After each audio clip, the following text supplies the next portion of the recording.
呀，唔經唔覺，星期日就係母親節啦。哎呀，好快就母親節咯喎，大家都會慶祝嘅。點解要慶祝嘅？因為天下嘅母親都係偉大嘅咯。吓，真係噶？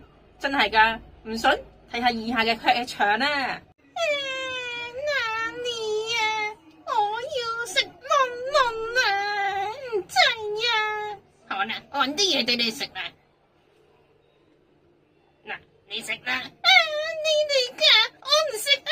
叫你食就食啊，衰仔！好餓啊！我覺得有啲得人驚喎。我唔得人驚，咁個母親咧都係想個仔仔食多啲嘢，快高長大啫，咁都冇錯啊。吓，都係嘅，愛之深，恨之切，佢打佢心都痛埋噶啦。總之，天下嘅母親都係為仔女好啦。好啦，我知道啦。咁祝大家母親節快樂，母親節